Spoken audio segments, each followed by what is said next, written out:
Autoline After Hours is brought to you by Bridgestone Tires, your journey, our passion. And by the all-new 2015 Jeep Renegade. This is Autoline After Hours with John McElroy, episode 302 for September 11th of 2015, forecasting the hits at Frankfurt. Watch Autoline After Hours live at Autoline.tv every Thursday at 3 p.m. Eastern Time. That's 12 p.m. Pacific or 19 hours GMT. You can subscribe to this podcast for free by searching for Autoline in iTunes, Stitcher, or YouTube. Gary Vasilash here. We find ourselves yet again doing another great show. We do, on a beautiful fall day, getting ready for winter. Here in Detroit. But I was in Las Vegas this week where it was 104 degrees, and I'm really happy Stephanie with Brinley, who was with me there. And, yeah, we should mention Stephanie Brinley from IHS Automotive is here with us today, as well as Todd Lassa from Automobile Magazine. And hello, great John. to have you here, Todd. Good to be here. And you too, Steph. Thank you. And speaking about being here today, next week you will not be here because you are going to be somewhere else. Where you are going to be. And that will be? Frankfurt, Germany. Right. We'll be putting up interviews from the Frankfurt show Tuesday and Wednesday of next week. We're going to be interviewing a whole bunch of people, showing what the new cars are all about, and should be a lot of fun. You're going to be there too. Yes. I think all four of us are going to be there. I believe so, yep. I'll be there. That's the case. So that's perfect, because we need to talk about what are we going to see at this show? What really matters? Gary, what's at the top of your list? What's a must-see for you? Well, I think that one of the most fascinating things is probably not one that's high on many people's lists. It's the Golf GTI Clubsport, which would be their 40th anniversary GTI. And I think what makes it sort of interesting is Oliver Schmidt loves it. Oliver Schmidt loves it. Yeah, I'm sure we'll run into Oliver over there. But so what they've done for this thing is they've increased the horsepower by 34.5 horsepower. So it's 261 horsepower. This thing. So it's the most powerful GTI ever. But I think what the very fascinating thing is that they have this. It's almost like a Fast and Furious button, as it were, that. They're saying that for a short time, about 10 seconds, this is what Volkswagen says, about 10 seconds, the driver can increase the engine power by additional 10% to more than 286 horsepower using an overboost function. I wonder where they got that idea. Huh? It's ludicrous mode. Yes. So, Actually, it sounds like Indy's push-to-pass button that they've had for a long time. A little bit of that, but certainly think of the Tesla Model S and the special button. And that's what they do? They just, bolt down the wastegate, clamp it down? And it just says that what you do is you just hammer the throttle, and then you get that boost. So it's almost like you're injecting nitro and the tank runs out, but no tank, no nitro. There have been a few turbo cars with like temporary horsepower increases like that.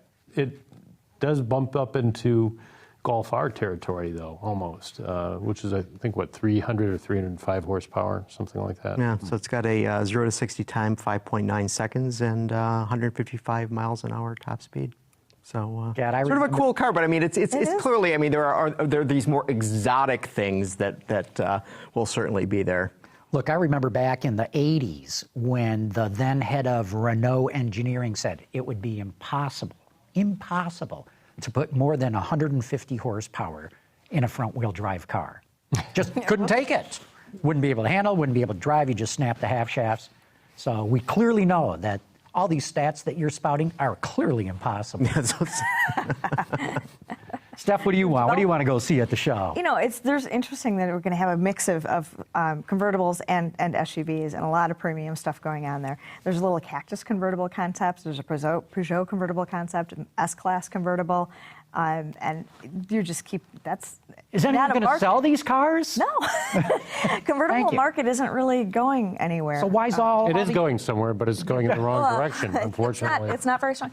Well, it still can provide, a level of interest for the brand. You can think it's sexy, you can think it's cool, even if it's not. I know, but why lose a bunch of money doing so? Yeah, So but you get this 1 week flurry of headlines, and then nobody shows up at the showroom. Okay, but if Do you they're think concepts, Mercedes is going to lose money on the S-Class? I mean, and if they're concepts, it just looks cool, right? I agree, right. And then Peugeot Fractal is just. And then if it's the S-Class, they already have the damn thing. They just take a Sawzall and just take that top off and.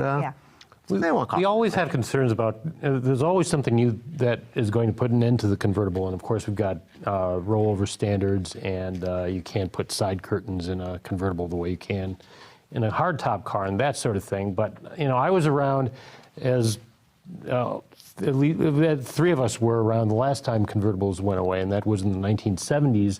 Remember, after OPEC and air conditioning. Oh, I remember when people bought the last convertible that Cadillac built. Exactly. Until it wasn't the last one that they built. And actually, after that, there was a dearth of them from the '76 Cadillac Eldorado up until the K-car convertibles, I guess. And then we had the Mazda Miata, which kind of replaced.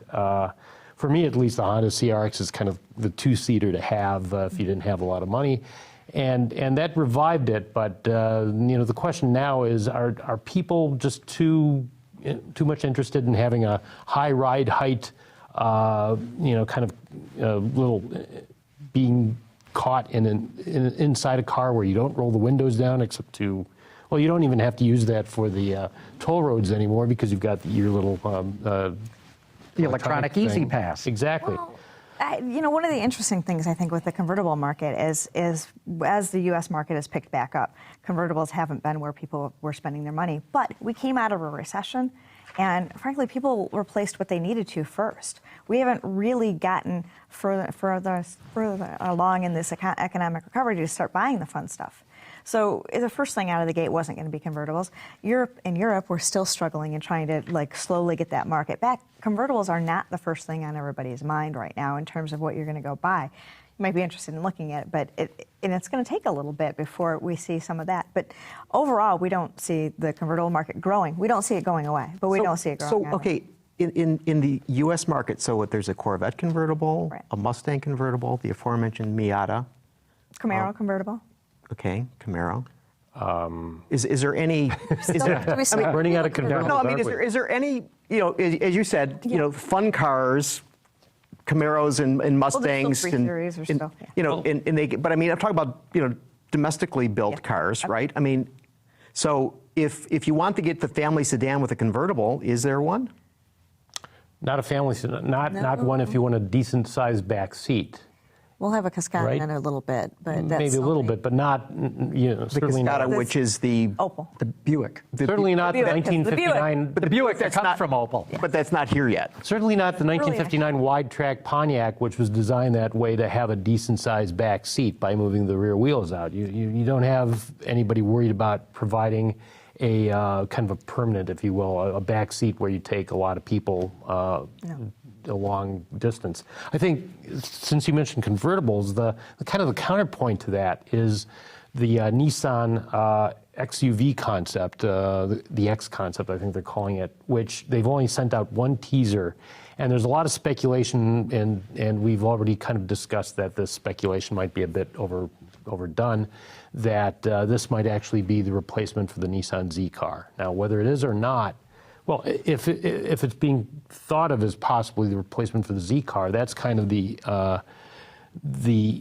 counterpoint to Stephanie's claim that the convertible is going to be the big thing at Frankfurt. That wasn't your claim, but talking about that, in that XUVs, these compact or subcompact crossovers, are now considered there's a lot of desire for them, that this embodies like crazy.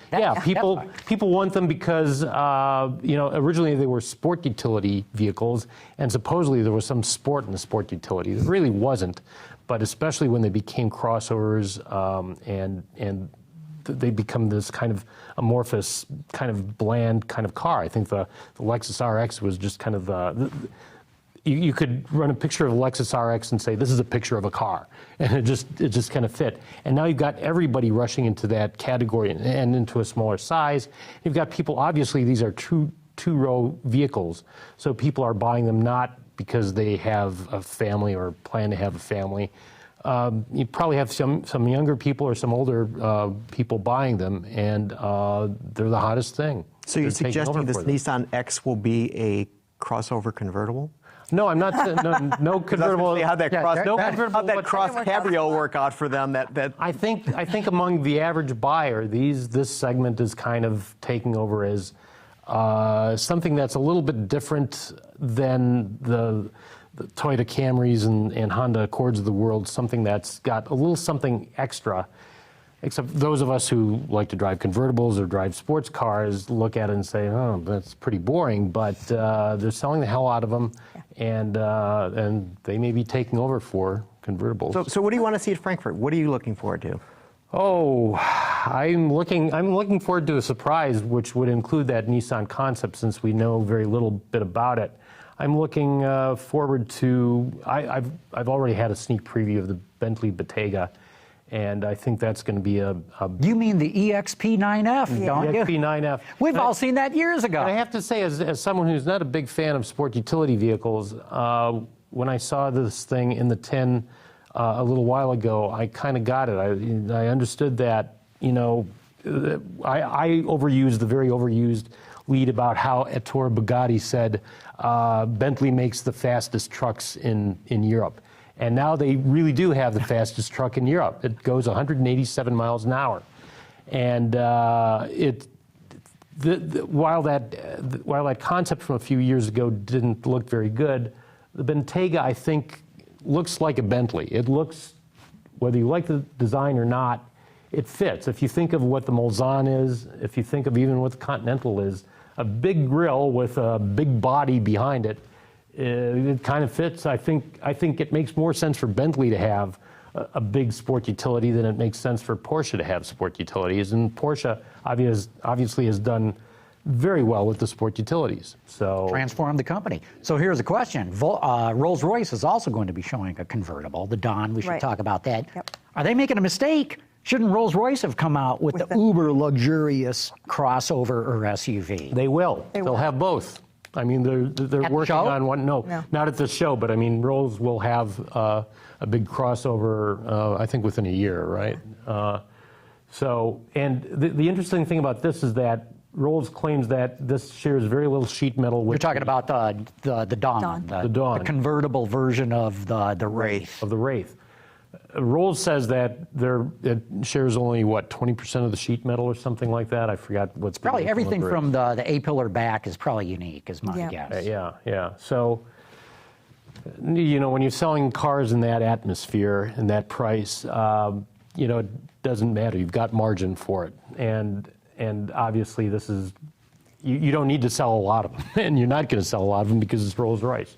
So I'm sure they'll do fabulously well with them, as they do with all the others. And unlike the hardtop version of the Wraith, where you're going to have that headliner, headliner that looks like the Starry Night, you can just open the top at night and you can just look up and there it is.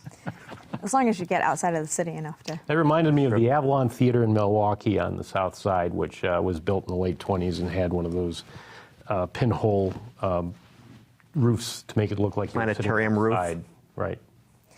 And SUV growth has fed on itself as well. As long as we keep saying it's the popular segment, we're driving that a little bit in the way that we talk about it.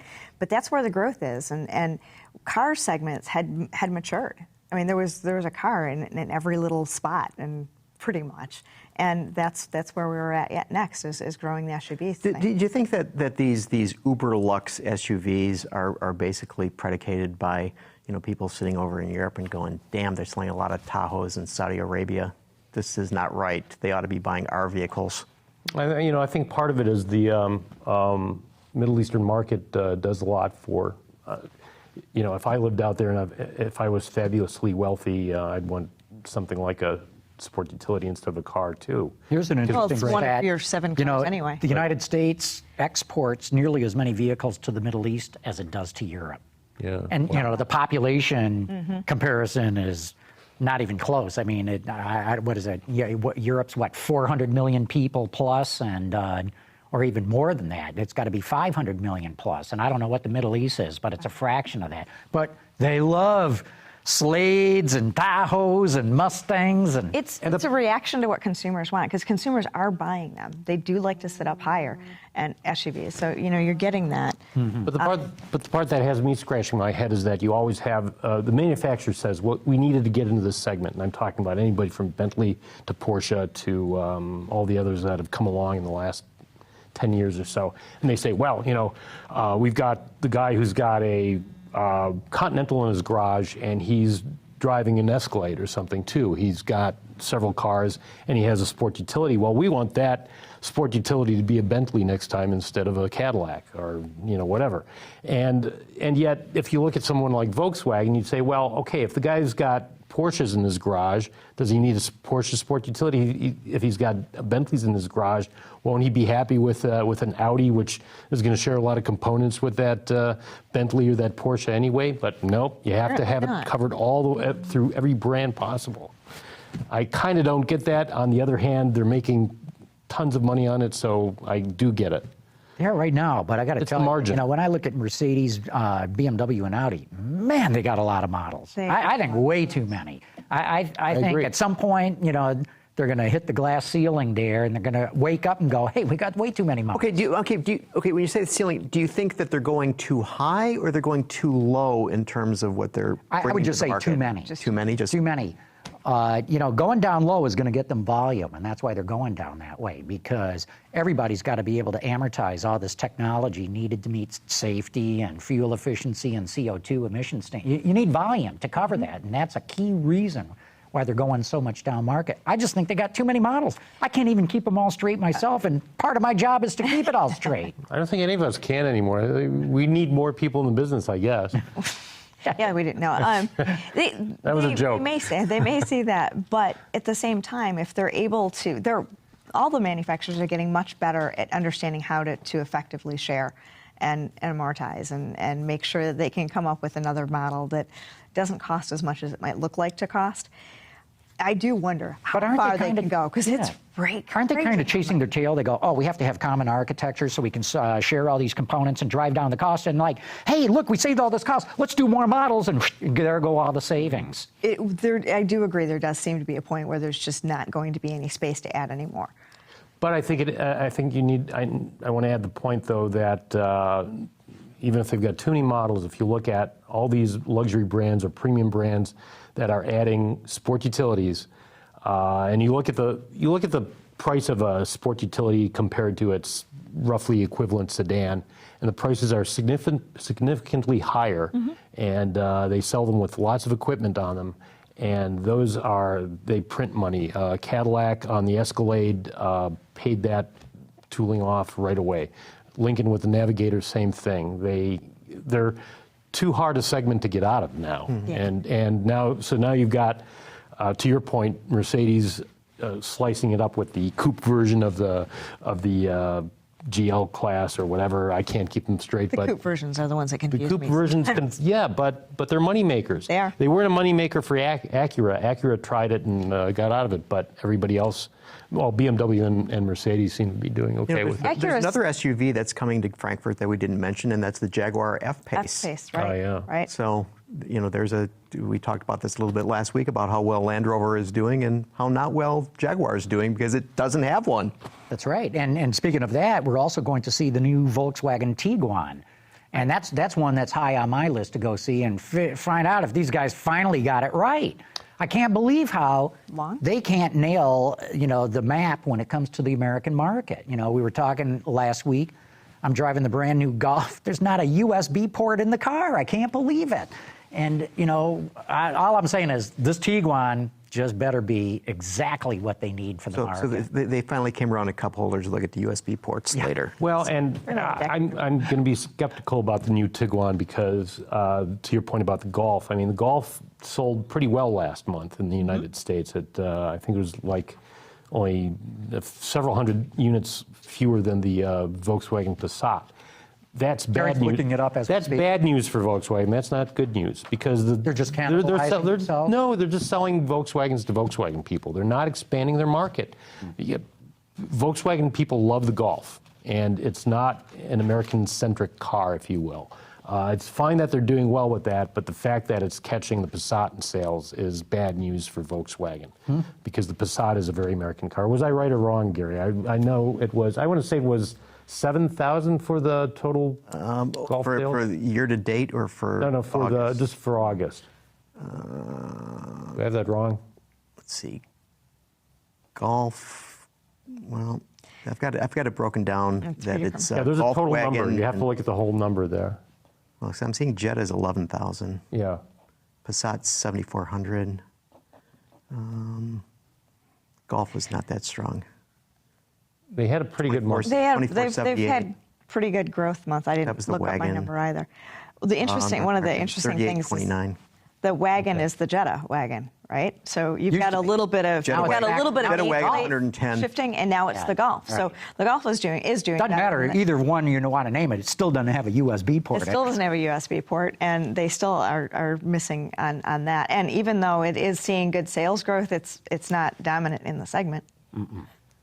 So anyway, that's one on my list that I will definitely get to the Volkswagen stand to see the Tiguan. The other one I'm dying to see is this e-tron Quattro from Audi. Is Gary? Okay, So we're going to get a break here, but we got to come back and talk about it. But here we're getting into the alternative powertrain sort of thing, which I was talking to someone yesterday from Autoblog Green about this, and it's sort of an interesting observation about what we're not seeing so much at Frankfurt. So we'll get to that when we come back.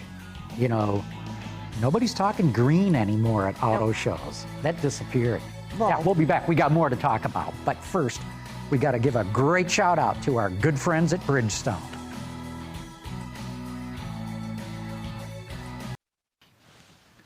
Okay, we're back. And you were going to say something. Okay, so the e-tron Quattro crossover concept. So we go back to the beginning. We're talking again about a crossover, right? I mean, and so this whole architectural phenomenon that seems to be holding forth at Frankfurt in a big way. But you know, when they came out, they're basically talking about how this is going to be, you know, competing with Tesla, and it's Model X, and you know that the Model X has been delayed quite a bit for a couple of years now, and so it's the They timing can't is get the lever on the back seats to work. The timing's very interesting. I've got to wonder. I can't believe that excuse. I've got to wonder about those doors. You know. Well, they said they figured that out. It's other things that were giving them Yeah, problems. like I think I is said, the last it's thing they like said. the Yeah. seat back recliner on the second row seat. It's But like, I was no, talking- no, that Pricing can't be came the in high, reason. too. But I was talking to Anton Waldman, our friend from Silicon Valley, who is the Tesla viewer, and he said he's seen a lot of those driving around. He says they're gorgeous. He says they're just fabulous looking cars. He's just really not I believe about it. them. But so we have Audi, you know, coming to do this. But you know, so I was talking to Sebastian Blanco of Autoblog Green, and I said, Sebastian, what are you looking forward to see at Frankfurt? Is there something that's really important that's going to be introduced there? And you know, because obviously he's just worried about green vehicles. And he thought, and he thought, and he thought, and he said, no, there's really nothing that is of significance. He said, everybody seems to be rolling out, you know, a plug-in version of something or other. But he said, basically, you know, if you think about it, and he made an interesting point. He said, okay, so look at the auto shows for General Motors for the next several runs. That, you know, the new Volt is coming out, and the new Bolt will be coming out. What are they going to have after that? Plug-in CT6. That's about it, though. No, Right. XT5 Oh, before that. Yeah. XT5 plug-in? No. Oh, just yeah, XT5. but I'm saying from a I green mean, from standpoint. a Yeah, green standpoint. Well, and here it's still pretty much being driven by California, by the California mandate, and so you have to do it, and you sell a few to those who just want to own that sort of car, but it's been pretty limited. Meanwhile, you've got $2 or $2.25 per gallon gas In the U.S., States. but in Europe, it's still $7 a gallon. Yeah, how do the Euros get by the CO2 standards? I mean, it's just like you talk to, you know, suppliers primarily, and they're like figuring out ways that they're going to be able to help the automakers hit that. And here are these guys saying, let's have an SUV. I mean, isn't this counter to what they have to deal with? Sure it is, but that's what people are buying, and that's the problem with all these emissions regulations is the pesky public just won't go along with the program. They want to go out and buy what they want. But then the pesky politicians are going to demand that the automaker pay them money for not meeting the standards. That's just going to be interesting to kind of watch it, because clearly consumers are not in line with regulation. Look, Their demands are but we're also talking about what we call CUVs instead of SUVs, and think about SUVs the way they were 12, 15 years ago. These are car-based SUVs. Many of them are sold with two-wheel drive instead of four-wheel drive. Here or in Europe? Here, and in Europe. I mean, in Europe now you finally have kind of a convergence of European and American tastes with the B and C segment CUVs, where both Europeans and Americans are interested. And even China. I'd throw China. I mean, this is a global phenomenon. Yeah. And the higher fuel, the lower fuel efficiency of those vehicles is not the same as it was if you compare, say, a full-sized SUV versus a full-size car. Sort of like the Bentley with 600 horsepower that'll be coming out. Well, yeah, but obviously they're hoping to sell many more Tiguan's to offset those Bentley Bentaygas, and they're going to do a plug-in hybrid of that as well. So, Bentley's going to have that covered to a certain extent. How many rich people want to own a plug-in hybrid? I don't know. We'll have them out there. And part of it is alternative powertrains, whether it's a plug-in hybrid, less so with EVs, but are now just part of the landscape. So you don't need to have an auto show that's all green and says we're introducing this new technology to the public, because it's just filtered through so much. I mean, maybe I think the public just doesn't care. I mean, the public cares about the environment. They clearly do, but not to the point where automakers have got to scream how green they are anymore.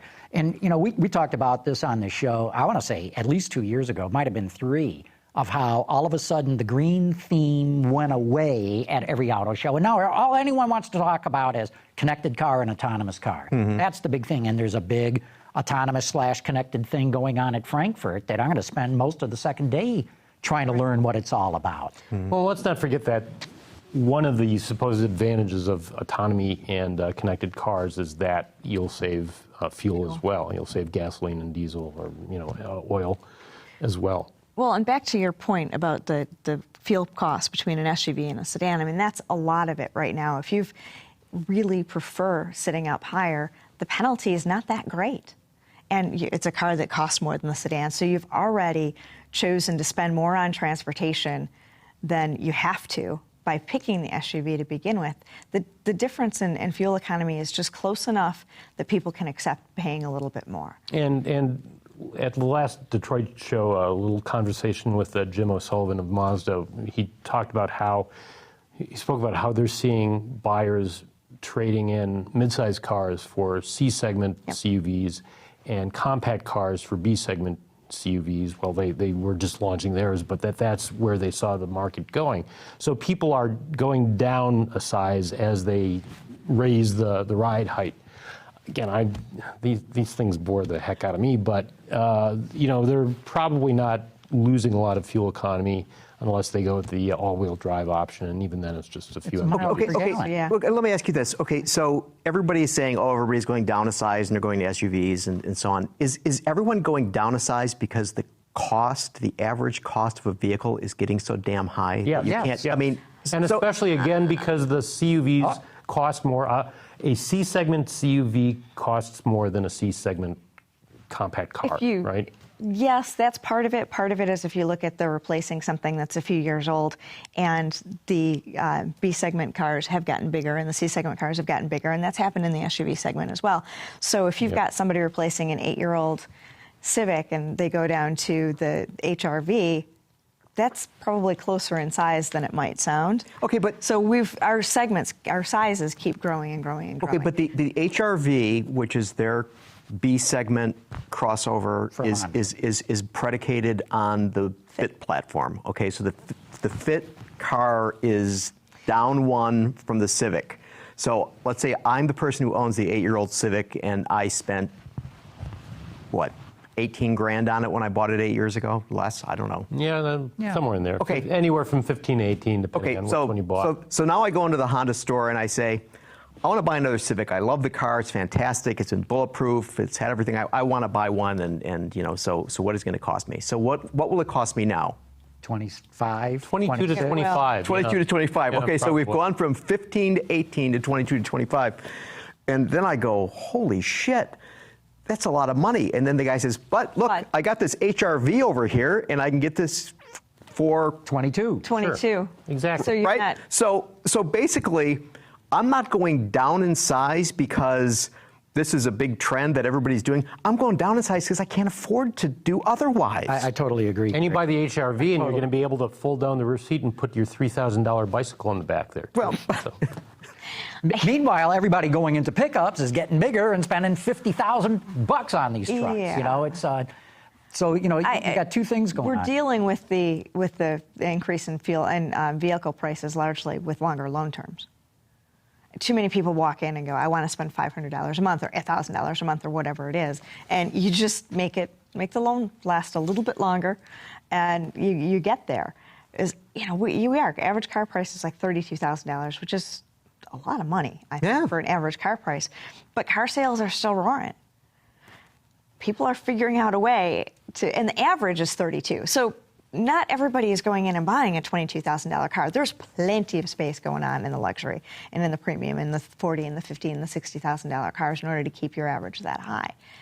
Whether it's feeling much more confident and feeling like you can afford it and you're not going to lose your job next month and everything's going to be good, and a combination of decently low interest rates and long loan terms. Is quoting the average price misleading? You know, because you know you throw in some Mercedes AMG S's in there, and all of a sudden the average is skewed up. Shouldn't we be talking about the mean? Would that change it? Are still small.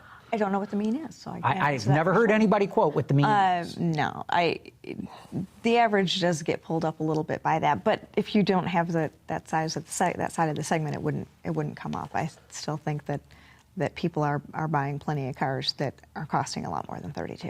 Yeah. I think, even though I don't have any of the data or studies that Stephanie might be able to quote or have from IHS, I think just anecdotally or just kind of obviously that, especially since the Great Recession, we've seen the new car market, as much as it has grown since 2010 to, it'll be 17.5 million this year. I think we're seeing that if you're buying a new car, you're probably upper middle class or better.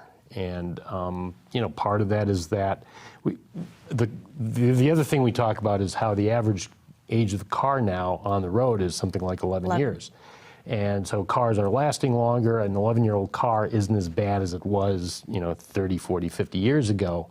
And on top of that, you've got middle-class people or middle-class people on down maybe buying the off-lease 3-year-old Audis from the upper middle-class people who are leasing, not buying them, actually. So that average price of a car probably doesn't mean very much certainly not when we talk about the premium brands, especially the European premium brands, because, you know, those are very heavily leased vehicles. And so then you should be talking about not, is it $30,000, $40,000, or $50,000, but is it $299, $399, or $499 a month? Mm-hmm.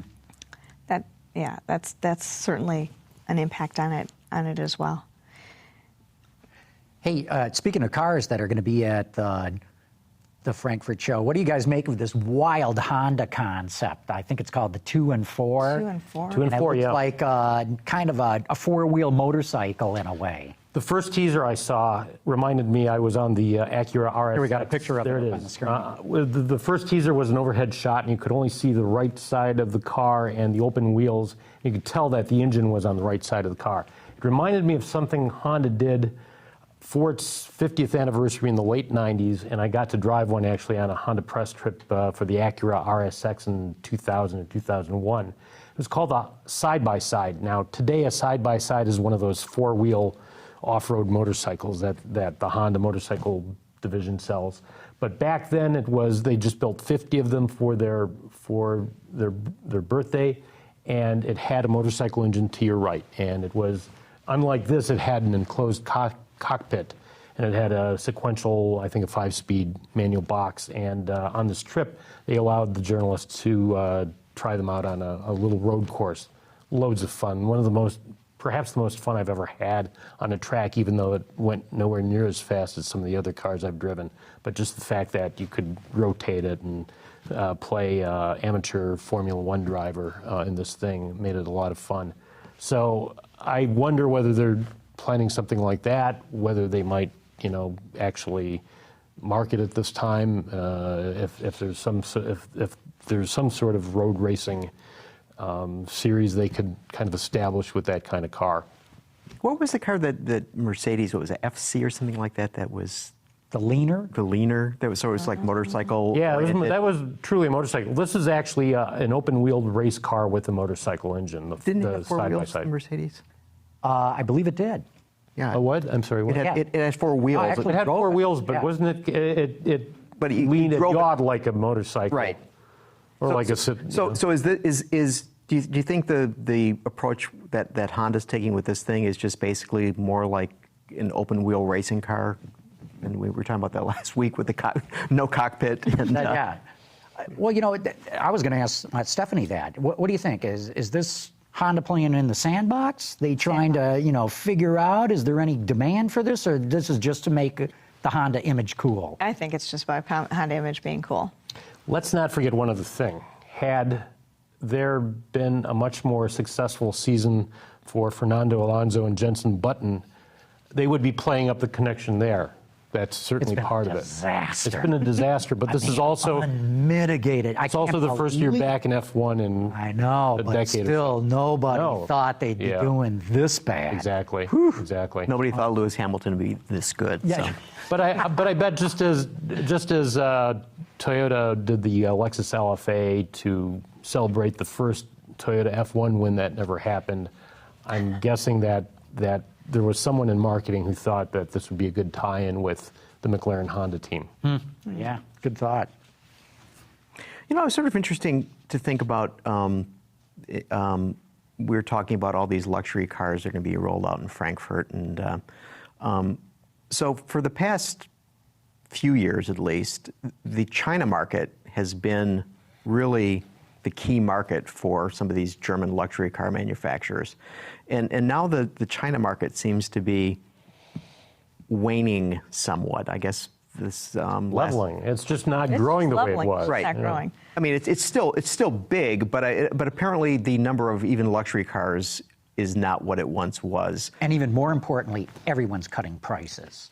So All the profits are coming down faster than car sales are not gaining as much, if that makes sense to put it that way. Well, if you hear that the crackdown on corruption has made a pretty big impact in China. I think it's more than that. It is. The dealers have run to the government and said, we need a stimulus program. They need their own cash for clunkers right now. The dealers claim that they're losing money, or at least certainly their profit margins are going down. I think it's a bigger story than what anybody wants to admit to. Mm-hmm. Well, IHS came out today. We did. What'd you say? We took our China forecast down from 4.4% growth for 2014 to 2015 down to 1.4. That's huge. Because the government's still claiming like 7% for the auto industry, isn't it? I haven't seen the government claim, but it's we've definitely seen it coming down. Stephanie, you might have a different point of view, but my first thought when I see that it's still growth, but it's a big reduction in growth, is that okay? You've got brands like Buick and Audi, and a few other Western or Japanese brands that have established themselves in China, and Buick basically saved itself by going to China back in the late 90s. But in the last few years, you've seen other brands say, "Oh, they don't say this is our savior, but we think there's a great growth market there." So what it really means is it's the way to save Lincoln, for example. So how will that affect a brand like Lincoln going into China at this point when those other brands are already established and there's just no more growth for all these other companies that are thinking, well, we can just make it work with China. It makes it more difficult. I mean, Yeah. it's a so tougher always going to environment. be difficult. Now it's even more so. But Isn't there the possibility that there could be an advantage for Lincoln? Because as you say, these other brands are established and everyone pretty much knows what they are. And then suddenly these new products come rolling in from this company that you've not heard of before, but you know that is a storied American brand. And wow, these things. Great question is, are people tired of Buicks? They want Lincolns. I don't know. It's possible. That's the question, is how well does Buick and Audi and some of the other established brands, how well do they update their products for China? Because if you think about it, I mean, when you know, it was like about a year ago, we were talking about Ford being late to the party in China, but then they came there and their growth just was very impressive. Right. And so is this not a possibility the same thing could happen with Lincoln? Now, it could be like, okay, if you sold 0 cars and then you sold 2, you know, it's like, wow, look at the percentage increase. This is fantastic. But one thing that you can be sure that you're sure will happen with China as the growth levels out is that there will be the favorites played with the local brands. So local, and that could include Geely's Volvo as well. But that certainly they're, you know, now that the local brands are probably getting a little bit better and may even be able to compete on some level with some of the Western brands. You know, you will have an insularity in the country that would be similar to kind of the reaction we had in the United States in the 70s when the Japanese started to conquer our market here.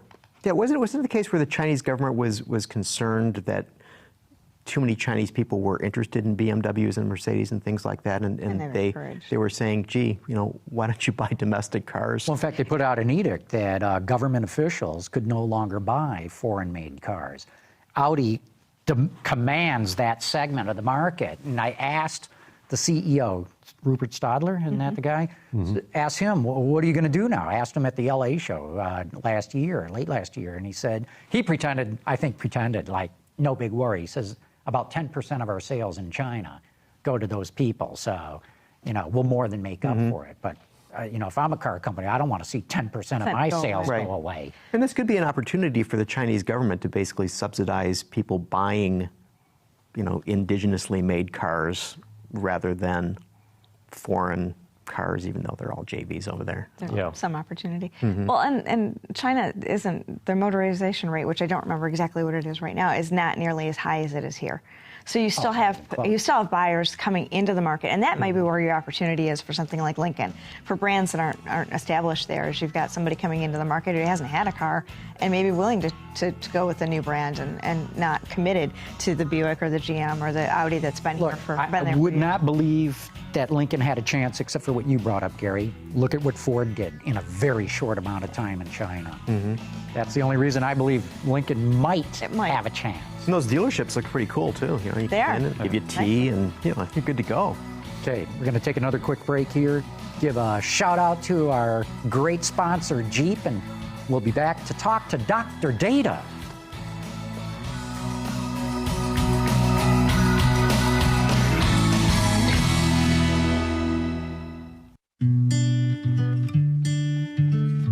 What will you be able to see in a Jeep Renegade? Running wild and running free. Everything. I say, hey, living like we're renegades. An available 2.4-liter multi-air engine that gets up to 31 miles per gallon highway. The available one-of-a-kind My Skyroof system. And a cabin that just won one of Ward's 10 best interiors. The all-new Jeep Renegade. Take off and take on anything. Okay, we're back, and Gary, I'm sure you got some number to dive into. All right, so earlier this week, as I mentioned at the top of the show, Stephanie and I were in Las Vegas and to see the unveiling or the lifting out of a cylinder of the 2016 Prius. So this will be the 4th generation Prius. And so I began to wonder, I mean, we've talked on the show many times about how the sales of hybrid cars are going down, EVs are going down. Earlier in the show, we talked about how it's not even all that interesting for people anymore in terms of things like that. So I thought, let's take a look at how Prius is doing in the market. And so I thought, okay, we'll use 2014 sales numbers as a sense of where they are. And admittedly, Prius sales from 2013 were down 11.5%, according to Auto Data. And so Prius sales last year were 207,372. Okay, so this is the Prius family now. It's the hatchback, the V, the C, and the almost immeasurable plug-in version of the Prius, right? So we got 207,000 vehicles. So I thought, okay, let's look at some other things. Chrysler Cars, so the 200 and 300, 170,745.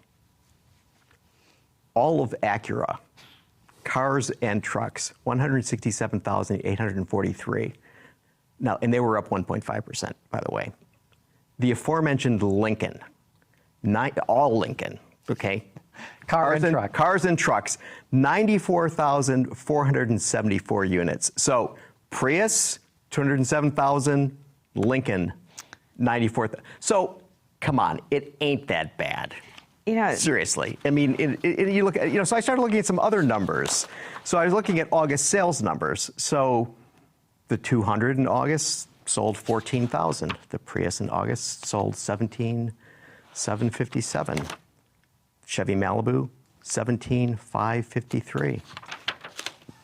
Ford Focus, 16,321. So even this car that is old, 6 years old, still doing pretty damn well. Did I not say we could get into this whole, like, what's growing, what's not growing, and we focus on that? Maybe a little bit too much sometimes. We forget the context of the fact that the Prius does sell quite well. It's down from what it was, and hybrid, in the hybrid world, it's doing better than anybody else is. And, up and down matter.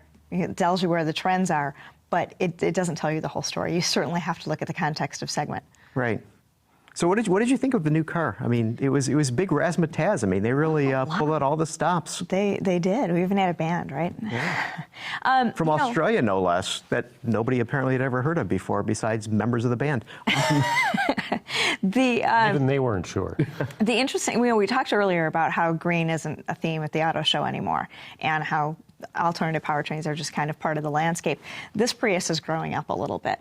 They're focusing more on driving dynamics. We didn't get to drive it yet, but they're Double focusing wishbone on rear suspension. Right. That caught my attention. Focusing on driving dynamics, focusing on improving the interior, and delivering more than the style, and delivering more than simply fuel economy on that car. And that is coming partly out of the fact that it's a lot more competitive. Right now, we've got ICE engines that are getting close enough. I mean, the fuel economies are getting better everywhere we go. And even in alternatives, you're going to have more electrics, and you've got plug-ins, and you've got regular hybrids, and more diesels, and a lot of different things to choose from. Toyota Prius isn't the only name of the game, only name in town in order to get an efficient vehicle anymore. So it has to deliver more than just efficiency. And as a model within that line, it needs to grow up. And I think that's a lot of what we're seeing. The styling is a little, it's different. It's out there. Well, let's got some of the, was it the Mirai? But to the point about how the Frankfurt Auto Show won't have many green cars, why didn't they save this for an auto show for either Frankfurt or Los Angeles? It will be at Frankfurt. And we're probably, but still, got mixed stories. Point is great. Why not have your big unveil at a major international auto show? It was tied in with a dealer event. Right. So whatever that means. My guess is they sell all the Priuses here. They don't sell a whole lot in Europe. They are mostly here. Well, probably not a whole lot in Europe. And I mean... Yeah, but they could have waited for L.A. where they sell all the Priuses, Tokyo, right? Or Tokyo. The ones that they don't sell in San Francisco. Yeah. Well, except for so... The LA show is in mid to late November. Yeah, maybe too late for it. Yeah, and I think the car's going to be out. They got to do something now. So the car's going to be coming out. I know it's a lot of volume. The car's dying. They got to do something. But it's not dying. Come on. Is the Focus dying? The Focus is dying. All right. They're moving it to Mexico. They can't even build them here anymore. Look, here's the thing that Toyota's got to do with the Prius. They got to attract more than hybrid huggers. Yeah, they've been unable to do that. This is exactly why Chevrolet is changing the styling of the Volt to make it more mainstream. This new Prius kind of looks, when you look at the new generation Civic coming out, the new generation Volt coming out, it fits right in with that. And what GM's own research has shown is the general public doesn't want to stand apart from the crowd. They really don't when they're in the mass market. So will this Prius attract buyers who just want a nice little car to get around and are not saying, oh my God, I got to go out and buy a hybrid? So this is the Volkswagen Golf of green cars. This is a car you're selling to people who are faithful to A, Toyota, and B, to Toyota hybrids. Right. That's what it has been, and this is part of growing up. It has to broaden that audience. Yeah, because if you look at the whole green car segment, it's never really gotten above 3%. It might have a month here or a month there, but it's locked in.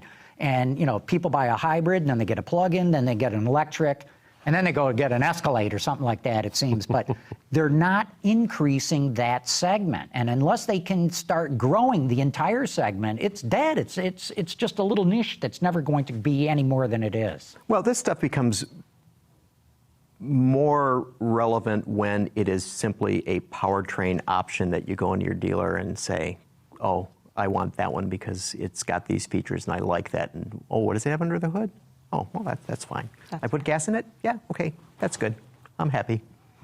Yeah. That's what it comes down to. Well, to me, like I said, if they can get, people as interested in a Prius as they are in, say, like, they go shopping and it's like, geez, what should I get? Should I get the Corolla? Should I get the Camry? Should I get the Prius? Because right now, people are going in and say, I want a Prius. I want a hybrid. And unless they can break out of that mold, this new one, I don't think is going to sell that well. Actually, they're going into those Toyota dealers and saying, I want a RAV4. But Yeah. which goes back to what Todd was saying earlier. I looked at some of the conquest defection numbers on Prius before I left, and over the last couple of years, when this one kind of came out in 2010, it was grabbing a lot of Camry buyers. Obviously, when you look at any of them, you conquest from your own make more than you do anything else.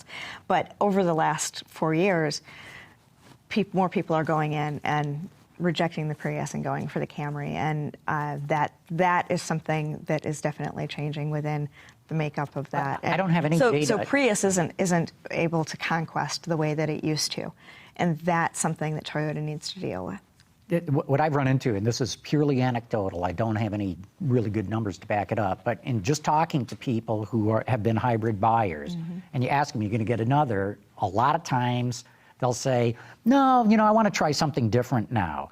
And the unstated message is, I did my hybrid thing.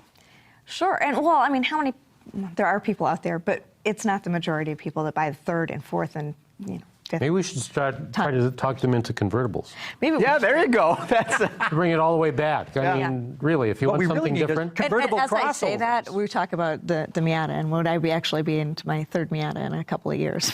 It could happen. You all never right. know. So Monday, the UAW has to announce its strike target, right? Well, I think it's the 16th. Is it Wednesday? I think is the official day the contract expires. Next week. 14th. Yeah, next week. They got to say it, right? 14th. So what's going to happen? Ooh, I have no idea. Should we be taking bets or point spread for whether it's going to be Ford or GM or Chrysler, Fiat Chrysler, sorry, FCA? Boy, I mean, it seems like they might have reason to choose any of the three for various reasons, including Ford switching over they're going to put the Ranger production where they were doing the green cars, which is kind of interesting. The Focus and the C-Max, Focus and the right. C-Max, which I think they helped Replacing those green cars with a pickup truck, for God's Well, what do you sake. think, Gary? What do you think is going to happen? Okay, I think that it's unlikely they'll go with FCA. I was just okay. We'll debate this. Go on. Well, because FCA is in the weakest financial situation of all of them. Now, there's one Buckingham Research came out and said that it would be probably General Motors, and one of the rationalizations was that Mary Barra's father had been a tool and die maker for Pontiac division for 39 years. Buckingham, what? I've never heard of these guys. Therefore, she would be more sympathetic to the union than Mark Fields That's would all be, it takes or to be an Sergio analyst. Marchionni. We ought to get into business. I'm telling you. Kidding. Yeah. So, I don't know. I mean, it's between those two. But you obviously think it's going to be FCA. Look, I can build a case for all of them, but here's my case for FCA. It has the most Tier 2 employees of everybody. Like 40-some%. Something. If I'm the UAW, I got to cap that right now. And if I can get a cap at FCA and cap GM and Ford, woohoo, I'm to the good. Also, the profit sharing formula at FCA sucks. I need more profit sharing for my people. The brothers and sisters at Ford just got $40,000 over the last 4 years. The FCA guys have gotten nothing like that. And to your point, FCA is financially the weakest of the three. You put a gun to their head called a strike, man, they're going to have to jump. You can't dare shut down that Ram or those Jeep plants. To me, FCA is the weakest of the three. If I'm the union, I attack where they're weak. And Mark Chione has been most vocal about how he doesn't like the two-tiered. Yeah, but what's the trade-off? Well, he says, we got to get rid of that stuff. We could get rid of the top tier, we'd be in good shape, right? I'm putting my hand on my wallet if I'm the UAW to make sure it's still there. This is the thing I can't understand. Okay, so he wants to make this change, all right? So he has the greatest number of people in Tier 2, right? So what, Tier 2 you hire in at like $16, and if you're legacy, it's something like $28, right? Now, the $28 people have not been able to get a raise for 10 years, right? These guys want a raise, right? They're going to get it. So that they want a raise. Yeah. Now, the Tier 2 people, now he says it's untenable to have these two wages.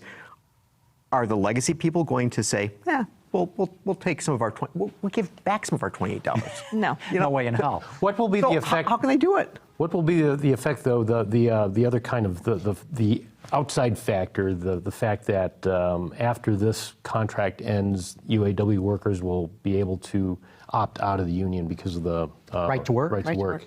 That's going to be fascinating to watch because, right now, today, and for years, in fact, the UAW has represented plants in right-to-work states. Mm-hmm.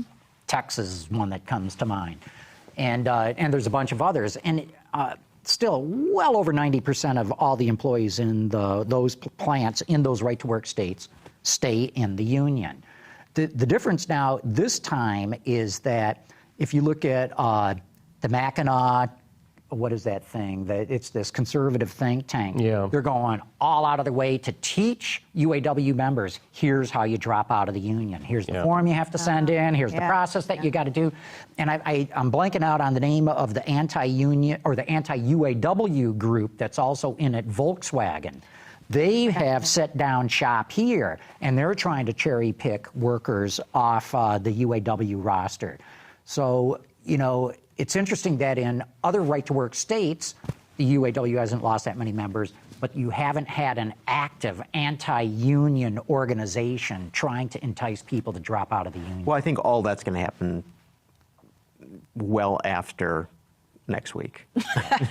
Now, maybe what will happen is that General Motors and FCA will merge between now and then. By now and Well, could it happen well after next week? But if there is a strike, it could happen while the strike's going on. I mean, the contract ends. They don't have to strike because the contract ends. I mean, the No, I'm strike not is saying they not have the to only strike. So I'm just you're saying saying if they go on strike that somebody's going to say, damn it, I want a job, therefore I'm going to drop out of the UAW. And what was it? The Teamsters came out on Labor Day and said, our trucks will not, if you guys go out on strike, we're not going to go into the plants. Oh, really? Yeah, Oh, so James Hoffa Jr. Yeah. Oh, He came, he said, we're supporting our brothers and sisters at the UAW. I don't think there's going to be a strike, or if there is a strike, it'll be like a cursory strike. So you can go back to the radicals in the union and say, yeah, like we shut them down for a day, or two or something like that. So much of this is just pure theater. The UAW is a political organization. You get elected to be in the union, a representative. They're as political as the Republicans or the Democrats. They'll promise their voters whatever they want to hear. And to me, it's just, a lot of it is just like kabuki theater, no theater. It's all pre-planned. And it's kind of interesting, the kind of little concessions that the Detroit Three have already given in terms of first Ford saying, well, we're going to pull these products out of Wayne, the Focus and the C-Max, and then a little while later, after the UAW kind of reacts and says, what? Well, okay, we're going to put the truck in there. And then, there was that long protracted discussion about whether or not Toledo would shut down because Marchione might pull Jeeps out of Toledo entirely, and he says, no, we're still going to build Wrangler there. And now you've got General Motors in Spring Hill, Tennessee, apparently putting up billboards trying to attract the non-UAW Nissan workers from Tennessee. Skilled trades. Because there's a huge shortage of skilled trades. Huge. We can't lose sight of the fact that, at places like Wayne, where Ford has its facility, or the Toledo, where the Jeep complex, and Spring Hill, where Saturn used to exist. I mean, they spend a lot of money on building these factories, and so it's not one of these things where you can just go, you know what? We've had enough. Let's leave. Build a new one. We'll put the for rent sign on the door because nobody's going to rent that place. Yeah. And it used to be that you could have old equipment that you would sell in another part of the world, and people say, "Oh yeah, I'm very anxious to have that equipment. That looks very nice." They don't want that anymore. They want the new stuff, right? Well, so you just can't leave. I mean, it's not that easy. And to John's point, there's a lot of theater. I mean, what we're reading about and what we're seeing, and we're deriving what we think means from whatever headline there was. I'm not in the UAW room. I'm not in the negotiation room. And the people who are, they're not necessarily talking about what's going on in that room. And I think we just have a lot of theater. And I don't think we have a really good speculating sense. about Hillary's emails. What I'd love to know is, and we, I think with the calculator, the four of us could sit down and figure it out. What is your labor cost bill per car maker? And I wouldn't be surprised at all to see that you spend more money on steel every year than you spend on UAW labor. Yeah. And yet when GM or Ford or FCA sit down to negotiate with the steel suppliers, they don't go through any of this kind of stuff. None of this theater, none of the pounding, all this, run and leak stuff, none of that happens. Right.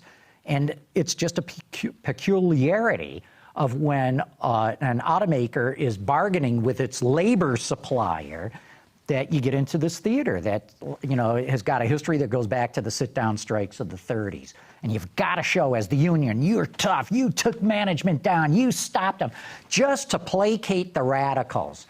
And the companies have got to say, hey, we're moving this to Mexico. So Wall Street goes, oh, very good move, very good move. And I'm sure Dennis Williams at the UAW knew as soon as Mark Fields made the decision about the Mexico thing.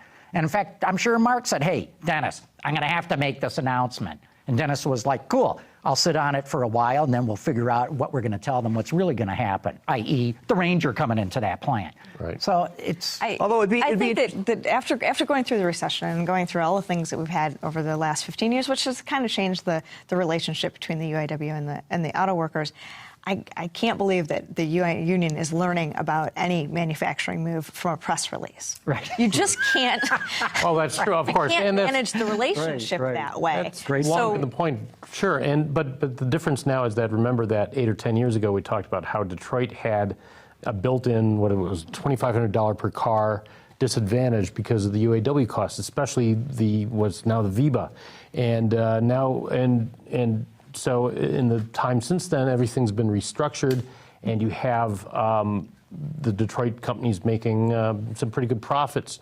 So the question is not, well, how much more does steel cost than the UAW, but how much more of that can we get back and not hurt and not put GM and Ford and Chrysler in the position they were in 2008 or 2009. Right. And I would like to have been in their room when the steel guy was negotiating with Ford about the F-150 pickup. There was a lot of Sturm und Drang there. There was a lot of theater in that one. Right? You're right, Jerry. You're right. Hey, look, before we got to wrap the show up, but we actually got some questions here, and I hadn't looked at it until right now. So, real fast, this is rapid fire. Maverick wants to know, any of us driven the Colorado diesel yet? No. Not yet. No, okay. None of us have seen it. He's hoping that he's can tow a 5,500-pound max trailer.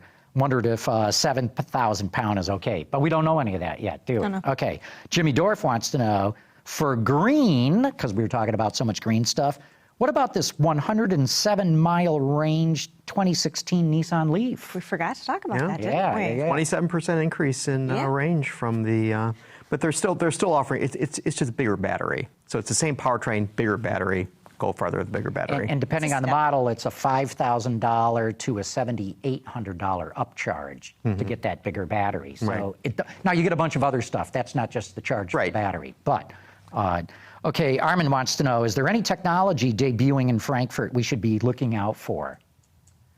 I don't think, unless something comes out of this connected car, autonomous car sub-conference, I don't know of anything. I have to look at my list. I can't think of anything offhand. Audi A4, the diesel version, will come to the U.S. apparently. That's about the only thing. Okay, and then finally, Mike Ma out in San Francisco says, don't you think convertibles, there are not convertibles because of the cost of development. You can't just chop off the top without reinforcing other parts of the car, unless you're like the Corvette where they designed it to be a convertible from the very beginning. That's right. Yeah, I think that's a big difference between different sports car convertibles that are designed to be sports car convertibles and those that start off as coupes. Yeah, you can't turn any car into a convertible very easily. Although I can't remember whether you mentioned green. I can't remember. Did you mention the Mercedes S-Class convertible? Obviously, that's going to be a big, relatively heavy car, and will certainly absorb the cost. Okay, one last fast fire here. Mike Ma wants to know, what do you guys think about the chatter of Cadillac planning to drop the LT4 650 horsepower supercharged 6.2-liter V8 in the Escalade? Do you think this might mean an LF4 for the upcoming XT5, which is the SRX replacement? Yeah. Boy, if you aren't into this industry, nobody understood what I just said. And I don't have an answer. Yeah, okay. On the one hand, the Escalade makes all kinds of sense if you look at what the Germans are doing. On the other hand, it makes no sense because it's just a big, big truck. And, I don't know. I don't know about having something that big able to go that fast, that quickly. I'm sure the Cadillac finance people have plugged the numbers into their economic model, and if it meets their net present value cash flow, bingo, it'll drop in there. True, but otherwise, no. You have to ask the question, why hasn't it happened already? I mean, the Escalade's been around since the late 90s. They can't build them fast enough. Yeah. Because they're working on the convertible. And with that, we'll wrap it up. So, Steph, thanks so much for coming on. We'll see you in Frankfurt. Yeah. Todd, we'll see you over there, too. And for John. Gary, you and I will be traveling a lot together next week. We will. Good. Well, we might see each other as we're passing between the 9 or 10 halls we have to cover. Yeah, so these 11. shows, you see the same 11, person every 15 So- minutes, I don't know if I and go somebody to all else of knows. them. People should tune in next week, though, because there will be at Autoline.tv. Yeah, we'll be posting up there will not be an after hours next week because I'm going to be flying back. I don't know if you're coming back that day or not, but yeah, Gary's right. They'll have a lot of stuff being posted next week right from the floor of the Frankfurt show. Hey, if you have a connection on the plane, after hours at 9 p.m. European time as you're flying back. There you go. There you go. Real good. Want to thank all of you for having tuned in. Autoline After Hours is brought to you by Bridgestone Tires, your journey, our passion, and by the all-new 2015 Jeep Renegade. Visit our website, Autoline.tv, where you can watch us live. Get your daily news fix with Autoline Daily and in-depth analysis and interviews with Autoline This Week. There's all that and much more at Autoline.tv.